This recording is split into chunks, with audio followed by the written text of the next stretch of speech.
넷째 날인데요. 두아디라 교회 함께 나누도록 하겠습니다. 아일랜드 출신의 성공의 신학자이자 웨스터민스터에서 대주교로 섬겼던 로버트 찰스, R.H. 찰스는 오늘 본문에 대해서 이렇게 말했습니다. 7교회 중 가장 덜 중요한 곳에 가장 긴 편지가 보내졌다. 인간적으로 보면 가장 덜 중요해 보이는 도시인데 가장 긴 편지가 보내졌다라고 말하는 거죠. 앞서 우리가 세 개 도시를 살피며 달려왔습니다. 첫 번째 교회가 에베소 교회였고요. 두 번째 교회가 서모나 교회였고요. 세 번째 교회가 버가모 교회였습니다. 서모나와 에베소는 경제적으로 부유한 도시였다라고 말씀드릴 수 있고, 버가모 어제 살폈는데 종교와 철학의 측면에서 중요한 도시였다라고 말씀드릴 수 있습니다. 여러 신전이 있고 도서관이 있는 도시 버가모였어요. 그런데 두아디라는 이에 비하면 훨씬 작은 도시입니다. 지도 보시면 좌측 맨 위에가 버가모였고요. 거기서 오른쪽으로 이동하면 거기에 두아디라가 있죠. 지도에서 조금 더 오른쪽으로 표시되었는데 사실 버가모에서 동남쪽으로 60km 정도 이동하면 만나는 도시가 이 두아디라입니다. 규모는 크지 않지만 전문화된 수공업 사업이 성행했던 곳으로 알려집니다. 이런 업종들이 성행했어요. 피복이나 피혁, 염색, 도예, 금속경회, 또 제빵 이런 것들 말입니다. 그래서 이 도시 출신의 유명한 사람이 있는데 그가 루디아입니다. 루디아가 자주장사잖아요. 이 두아디라가 빌립보의 식민지였다고 알려지거든요. 그러니까 자매 도시인데 두아디라의 도시에 많은 것들이 빌립보로 보내졌어요. 그래서 두아디라 출신의 루디아가 빌립보에 가서 자주 옷감 장사를 했다, 이렇게 생각해 볼 수 있는 거죠. 그런 것으로 유명한 도시였습니다.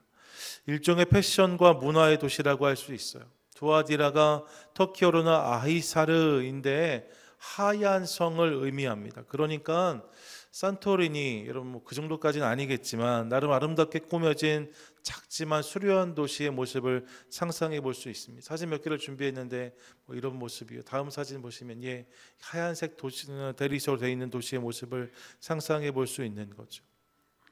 그러면서 이 수공업이 성행했다고 하니까요. 특별히 각 사업별로 비슷한 일을 하는 사람들끼리 모여 있는 길드, 협동조합도 발달해 있었다라고 알려집니다. 서로 아름아름 다 알고 밀접한 관계를 가지면서 함께 매일 일을 감당했던 사람들의 도시 두아디라인 거죠. 이 두아디라에 세워진 교회, 그 교회가 두아디라 교회입니다. 예수님은 이 교회에 대해서 먼저 이렇게 칭찬하세요. 19절인데 19절 전반절 함께 읽겠습니다. 시작. 내가 내 사업과 사랑과 믿음과 섬김과 인내를 아노니. 세번역 성경으로도 보시면 나는 내 행위와 내 사랑과 믿음과 섬김과 오래 참음을 알고 라고 되어져 있습니다. 주님이 이들에 대해서도 아신다라고 말씀하시는데 특별히 이들이 칭찬받는 부분을 보시면 어떤 부분이 칭찬받고 있는가? 저들의 사랑, 믿음, 그리고 소망과 연결된 인내 혹은 오래 참음에 대해서 말씀하시고, 그리고 섬김과 사업이라고 번역된 행위가 언급되고 있는 것을 확인합니다. 두아디라 교회 가운데 이런 모습이 있었다는 거예요. 이 칭찬의 내용을 들으면서 저들 안에 있었던 균형을 우리가 확인할 수 있습니다. 기본적으로 그들 안에 신앙의 세 가지 축이라고 할 수 있죠. 믿음, 소망, 사랑 말입니다.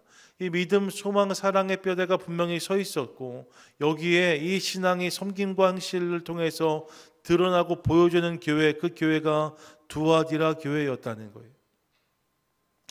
이런 신앙의 균형을 가지고 아름답게 세워진 교회가 그 교회였다는 거죠. 여러분, 균형은 건강의 필수 요소입니다. 엄마들이 집에서 아이들 밥 먹으라고 할 때 편식하지 말고 골고루 먹으라고 말씀하시잖아요. 이게 골고루 먹는 것이 건강을 가능하게 하는 거죠. 그러면서 여러분 골고루 먹으라 한 다음에 꼭 이렇게 말씀하세요. 그래야 많이 큰다라고 하세요. 그런 거죠. 균형은 건강을 낳고 건강한 성장으로 이어지기 마련입니다. 두아디라 교회도 마찬가지였어요. 이어지는 본문을 보세요. 이렇게 말씀합니다. 내 나중 행위가 처음 것보다 많도다. 여러 가지 신앙의 균형적인 모습들이 저들 가운데 있었고, 그리고 이로 말미암아 내 나중 행위가 처음 것보다 많도다. 세 번역에 내 나중 행위가 처음 행위보다 더 훌륭하다는 것을 안다라고 되어져 있어요. 그들이 거듭 성장하고 성숙했다는 거죠. 하나님 앞에 점점 자라고 커지는 교회, 그 교회가 두아디라 교회였음을 확인할 수 있습니다. 이 부분을 대하면서 저한테 이런 소망이 생겼어요. 하나님, 저희 교회도, 우리 교회도 이렇게 성숙하고 성장하는 교회가 되기를 원합니다. 기도했습니다.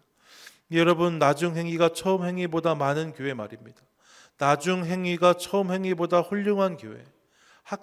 우리가 학계서에서 들었듯이 나중 영광이 이전 영광보다 더한 교회, 우리 교회 될 수 있기를 간절히 소망합니다. 소망하시죠? 예, 저만 소망하는 거 아니죠. 그런 소원이 있게 되기를 원해요. 이를 위해서 교회가 건강해지는 것이 중요하고, 다시 생각하면 이를 위해 중요한 것이 균형이란 사실을 깨닫습니다. 교회가 균형이 있는 게 중요해요. 주님을 사랑하는 것만큼 성도들이 서로를 품어주는 것 중요합니다. 뜨겁게 예배하는 것만큼 열심으로 사역하는 것도 중요합니다. 어르신과 다음 세대가 더불어 행복한 교회가 아름다운 교회이고, 오랫동안 섬겼던 성도들과 새로운 가족들이 서로를 배려하는 교회가 좋은 교회입니다. 교회 밖에 힘있게 사역하는 것과 교회 안을 견고히 세우는 사역이 더불어 진행되는 교회가 아름다운 교회라는 거죠. 여러분, 그때 우리 교회가 더욱 아름답게 서게 될 줄로 믿습니다. 이를 기대하며 하나님, 우리 교회와 우리 교회 모든 성도들이 그런 교회, 그런 성도 되게 해주시옵소서. 함께 기도하는 저와 여러분, 우리 모두가 되시기를 축복합니다. 아멘. 이게 두아디라 교회예요. 그런데 이처럼 칭찬받은 교회가 두아디라 교회였는데, 이어지는 본문을 보시면 이 교회를 향한 책망의 메시지가 이어지는 것을 봅니다. 20절인데 같이 한번 읽습니다. 시작. 그러나 내게 책망할 일이 있노라. 자칭 선지자라 하는 여자 이세벨을 내가 용납함이니 그가 내 종들을 가르쳐 꾀어 행음하게 하고 우상의 제물을 먹게 하는도다. 아멘. 본문을 보시면 이 교회 안에 스스로 선지자라 하는 여자 이세벨이 있었는데, 그녀를 용납함으로 성도들이 그녀가 성도들을 임의로 가르치고 혼미하게 했다라고 말씀하고 있습니다. 이를 통해서 영적인 간음과 우상 숭배에 빠진 자들이 있었다라고 말씀하고 있는 거죠. 이 부분을 주님이 책망하세요. 거짓 선지자 이세벨, 그녀가 누구였는지 정확히 알 수 없습니다. 사실 이 이세벨이란 이름은 구약에서 악한 왕 아합의 아내로 가장 유명하지요. 북이스라엘의 가장 악한 왕 아합의 부인이었던 이세벨, 그녀는 그렇게 시집을 오면서 가증스러운 우상들을 가지고 들어왔고, 이로 말미암아 온 나라가 바알 신앙에 물들게 되어지는 원흉이 되었습니다. 너무나 악한 여인이에요. 그래서 성경 속에서 몇몇 장면을 보면 부정적인 역할을 하는 여인을 이세벨이란 이름으로 호칭하는 것을 확인합니다. 그렇게 생각해 보면 이 본문의 이세벨 역시 이 본명이었는지 아니면 상징적 이름인지 알 수 없지만 두아디라 교회에 악영향을 끼쳤던 한 사람이다라고 추론할 수 있는 거죠. 그런 사람이 있었대요. 주목해야 될 것은 본문의 책망이 그녀만을 향하고 있는 것이 아니라 그녀를 넘어 교회를 향하고 있다는 것입니다. 교회에 무엇을 책망하세요? 왜 그녀를 용납했느냐라고 책망하세요. 이세벨이라는 나쁜 여인이 있었는데 그것도 물론 문제이지만 그것을 용납한 것은 더 큰 문제다라고 말씀하고 계신 거죠. 본문에서 용납하다라는 단어가 헬라어로 아피에미라는 단어인데, 사전을 찾아보았더니 허락하다, 용서하다, 버려두다, 방치하다라는 의미를 가지고 있습니다.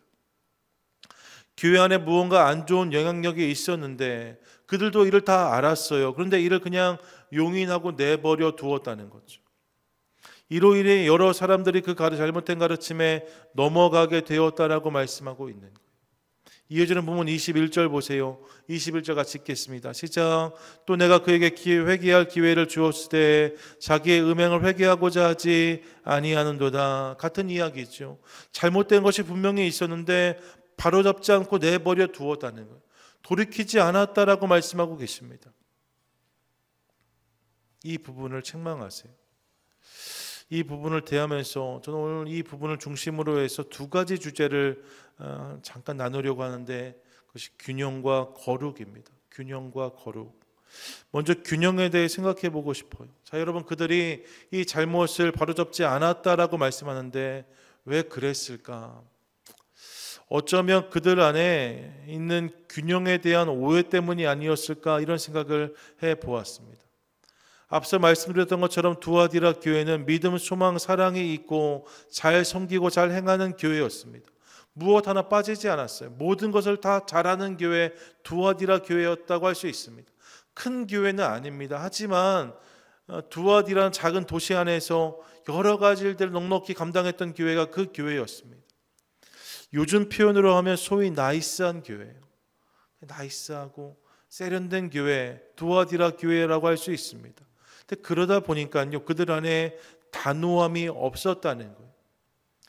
모든 게 다 좋다고, 모든 게 다 맞다고 말해주다 보니까 선을 딱 그어야 할 부분이 있고 아닌 것은 아니다라고 말할 수 있어야 하는데 말입니다. 그 부분을 놓쳤다는 거예요. 저 어쩌면 그들의 문화적 배경도 한몫을 하지 않았을까 생각해 봅니다. 길드가 중심되어 있는 도시라고 말씀드렸잖아요. 그러니까 하루 종일 같이 일하는 사람들이 있는 거예요. 매일 봐야 되는 사람들입니다. 오랫동안 그 일을 함께 했어요. 같이 염색하고 같이 가죽 말리고 이런 사람들의 직군들이 있는 거죠. 그 사람하고 나하고 최소한 20년 됐어요. 30년 됐어요. 매일 직장에서 함께 일하는 사람들이에요. 그러니까 매정하게 말하기가 어려웠다는 거예요. 누군가 말했던 것처럼 그야말로 박절하기가 어려웠다는 거죠. 그래서 그냥 나도 맞고 너도 맞다. 그럴 수도 있고 안 그럴 수도 있다. 굳이 그 부분 얘기하지 않아도 이런 생각했던 게 아닌가 생각해 봅니다. 그러면서 이 모든 것을 그냥 허용하는 것이 균형이라고 착각했던 것은 아닐까. 여러분, 예수님을 기억해 보세요. 오늘 본문의 시작을 보시면 예수님의 모습이 이런 모습으로 묘사되는데 18절 전반절입니다. 두아디라 교회 사자에게 편지하라. 그 눈이 불꽃 같고 라고 되어져 있어요. 예수님의 모습을 말하는데 그 눈이 불꽃 같다라고 분명히 말씀하고 있습니다. 여러분, 주님은 불꽃 같은 시선으로 우리를 바라보세요. 이 시선이 그래서 의로운 자에게는 따뜻하게 느껴지지만 불의한 자에게는 매섭게 뜨겁게 느껴지는 거죠. 이어지는 본문 22절과 23절에서도 보시면 그들을 향한 매서운 심판이 쏟아지고 있는 것을 봅니다. 뭐라고 말씀하세요? 그를 던질 것이다. 큰 환난이 임할 것이다. 자녀들도 해를 당할지 모른다. 행위대로 보응을 경험하게 될 것이다. 여러분, 이렇게 말씀하고 계세요. 주님이 불꽃 같은 눈동자로 저들을 보시며 그들의 죄를 심판하시겠다라고 말씀하십니다. 이 모습을 보면서 우리는 주님이 보여주시는 죄에 대한 단호함을 확인합니다. 우리 주님이 여러분 사랑이 많으시고 인자하시고 늘 긍휼히 여기시는 하나님이세요. 그래서 그분이 이 땅에 계실 때에 늘 약한 자들을 불쌍히 여기셨고 죄인, 세리, 창기들을 외면하지 않으셨습니다. 오히려 그들을 가까이 두셨어요. 우리 주님은 항상 그렇게 따뜻한 분이셨습니다. 하지만 여러분, 오해하면 안 된다는 거예요. 무엇을요? 주님이 죄인을 긍휼히 여기셨지만 그렇다고 죄까지 마냥 용납하신 것은 아니라는 거죠. 죄인은 품어주시고 용서하셨지만 그들 안에 있는 죄는 결코 간과하지 않으셨습니다. 그래서 때론 그들의 죄를 드러내기도 하시고 때론 그들로 하여금 자신의 죄를 깨닫게도 하셨습니다. 저들 안에 있는 죄와 더러움을 깨닫게 하심으로 그 자리를 떠나 주님의 곁으로 나오게 하셨어요. 이것이 예수님이 보여주신 균형이죠. 죄는 미워하되 죄인은 사랑하신 거예요. 공의를 선포하되 사랑으로 그들을 대하셨다라고 말씀합니다. 이것이 주님이 우리 가운데 보여주신 균형의 모범입니다. 저 우리 안에도 이런 균형이 있게 되기를 간절히 소망합니다. 여러분, 모든 것을 다 마냥 좋다고 하는 것이 균형이 아니라 아닌 것은 아니다, 맞는 것은 맞다라고 말할 수 있는 게 균형이라는 거죠. 근데 여러분, 이게 어려운 초대예요. 어려운 초대예요. 쉽지가 않아요. 기억해 보시면 에베소 교회는요, 이런 자들을 허락하지 않았다라고 말해요. 분별했다라고 말해요. 악을 허락하지 않았다. 근데 뭐가 없어요? 에베소 교회 사랑이 없잖아요. 여기 처음 사랑을 버렸노라라고 말하잖아요. 잘 분별하는데 사랑은 없어요. 에베소 교회. 두아디라 교회는 반대예요. 사랑은 있어요. 그런데 뭐가 없어요? 분별이 없어요. 이게 어려운 거예요. 이 두 가지가 함께 가는 것이 어려운 거죠. 그렇게 여러분 이 균형을 위해 필요한 것이 지혜라고 저는 생각합니다. 어떤 지혜가 필요할까? 여러분 잘 들어보세요. 몇 해 전에 미국에 있는 기독교 리서치 연구소 대표 헤네 그래프 박사가 한국에 방문했던 적이 있습니다. 그는 유독 많은 갈등을 경험한 한국교회의 모습을 지적하면서 자신들 연구소의 모토 중 한 가지를 소개했는데 내용이 이런 것이었어요. 본질에는 일치를, 비본질에는 자유를, 그 외의 모든 것에는 사랑을, 이렇게 말했어요. 이게 이 회사, 이 연구소의 모토라는 거예요. 많은 분들이 이 이야기에 공감했는데 저도 마찬가지였습니다. 이것이 균형을 위한 지혜가 아닐까 생각했어요. 균형은 여러분 다 포용하고 마냥 똑같아지는 게 아니라는 거죠. 균형을 잘 만들기 위해, 건강한 균형을 위해서 가장 먼저 해야 될 것은 그것이 본질인지 아닌지를 분별하는 거예요. 이것이 정말로 내가 목숨을 걸고 싸워야 될 일인지 아닌지를 분별하는 거죠. 본질을 비본질인 양 치부해서 넘어가고 비본질적인 것에 대해서 본질인 양 죽자고 달려들면 거기서 문제가 생겨요. 이것을 분별하는 지혜가 가장 먼저 필요합니다. 그리고 나서 본질과 비본질을 분별했다면 이제 각각에 대해서 다른 태도를 취하는 것이 균형이라고 저는 생각해요. 본질적인 부분에 대해서는 일치를, 비본질적인 부분에 대해서는 자유를, 관용을, 여러분 이게 균형인 거죠.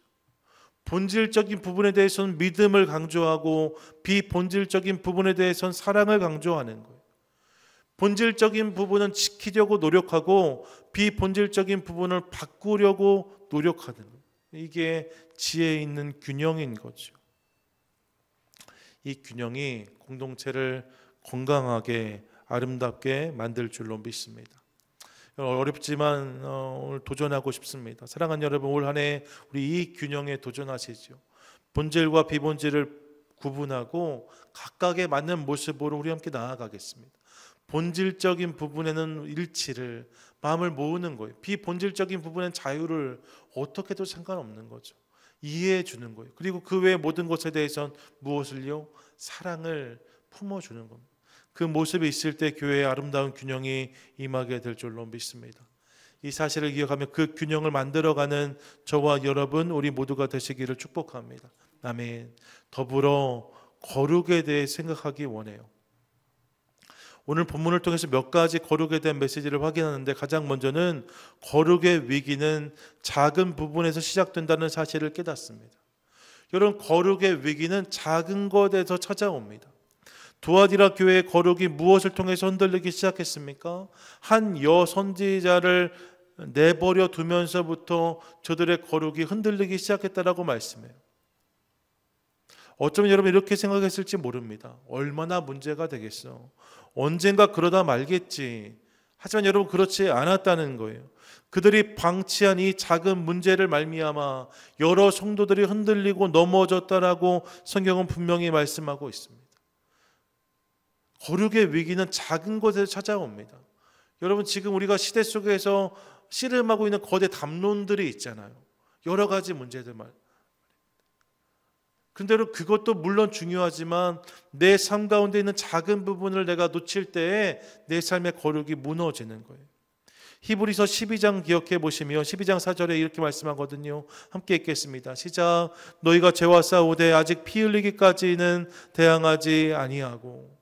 여러분 죄에 대해서 치열하지 않았던 이들의 모습을 이렇게 지적하십니다. 여러분 기억하세요.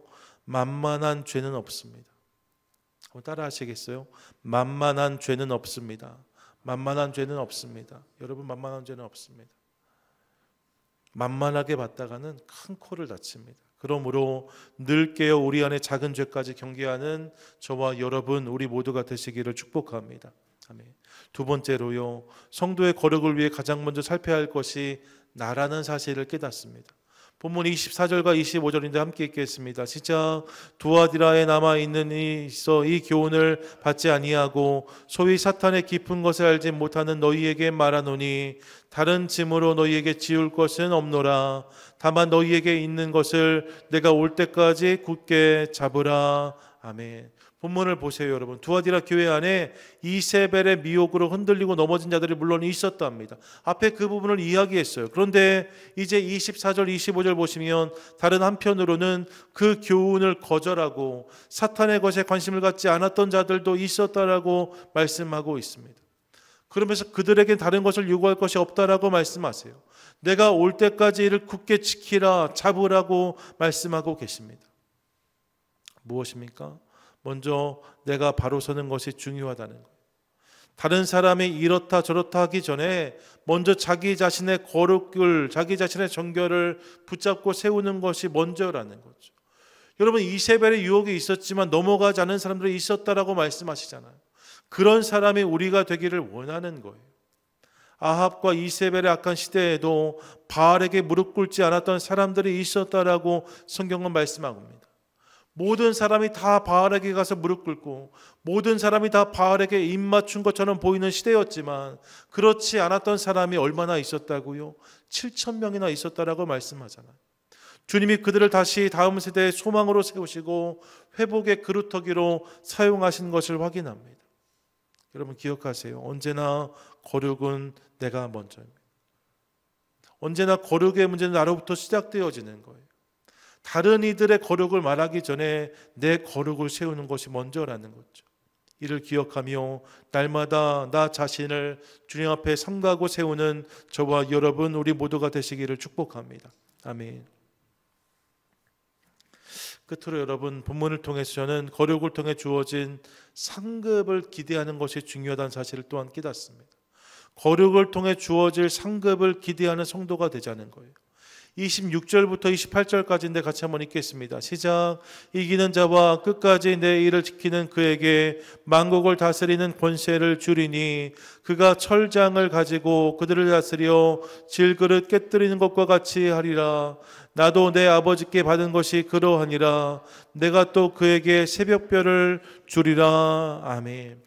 여러분 오늘 본문에서의 이기는 자는 분명합니다. 악한 세력을 분별하여 거룩을 지킨 자라고 말씀드릴 수 있어요. 건강한 균형을 가지고 거룩을 수호한 사람들, 이기는 자라고 할 수 있습니다. 거룩함을 끝까지 붙잡은 자들이에요. 근데 여러분 본문이 그런 자들에게 무엇을 말씀하십니까? 주님이 그들에게 무언가를 주시겠다고 거듭 말씀하십니다. 26절에서도 주리니라고 하시고 28절에서도 주리라라고 말씀하세요. 거룩한 인생을 산다는 것은 여러분 주님께서 그들의 삶 가운데 상급을 주시는 은혜가 있다는 거예요. 어떤 은혜를 주시는가? 본문을 보니까 먼저 만국을 다스리는 권세를, 즉 권위를 주시겠다라고 말씀합니다. 만국을 다스리는 권세를 주시겠다. 이어서 마지막 부분에 보니까 또 무엇을 주시겠다고 말씀하세요? 새벽별을 주시겠다고 말씀하세요. 새벽별은 하나님의 계시를 상징합니다. 하나님의 뜻을 밝히 보여주시겠다는 거예요. 누구에게요? 거룩한 자에게. 여러분 기억하십시오. 거룩한 자의 삶에는 하나님이 주신 영적인 권위가 생깁니다. 거룩한 자들의 삶 가운데 하나님이 그 권위를 부어주세요. 그리고 그가 하나님의 마음과 뜻을 더 풍성히 깨달을 수 있는 은혜를 허락해 주십니다. 누가 주의 뜻을 더 많이 깨달을 수 있는가? 여러분 분명합니다. 주님 앞에서 깨끗하게 사려고 몸부림치는 자들이 더 주의 마음을 알 수 있어요. 마태복음 5장 8절 말씀을 기억합니다. 함께 읽겠습니다. 시작. 마음이 청결한 자는 복이 있나니 그들이 하나님을 볼 것이미요. 아멘. 뭐라고 말씀합니까? 누가 주님 볼 수 있다고요? 마음이 청결한 자가요. 회개와 돌이킴으로 내 삶을 깨끗게 한 자, 그들에게는 하나님이 보이는 복이 주어진다라고 성경은 분명히 말씀하고 있습니다. 전 저와 여러분 우리 모두가 거룩한 성도가 되므로 날마다 주님을 보는 놀라운 복을 누릴 수 있기를 주님의 이름으로 간절히 축원드립니다. 아멘. 오늘 이 두 가지 말씀드렸어요. 균형과 거룩. 바라기는 오늘 말씀을 기억하며 두 가지 다 쉽지 않습니다. 하지만 여러분 포기할 수 없는 거예요. 균형과 거룩이 두 가지를 결단하고 올 한 해 이 두 가지와 함께 씨름하는 것을 통하여서 주님께서 우리 가운데 허락하시는 건강한 성장을 경험하고 놀라운 은혜, 놀라운 계시를 날마다 누리는 복된 성도, 복된 교회 우리 모두 되시기를 주님의 이름으로 간절히 축원드립니다. 아멘.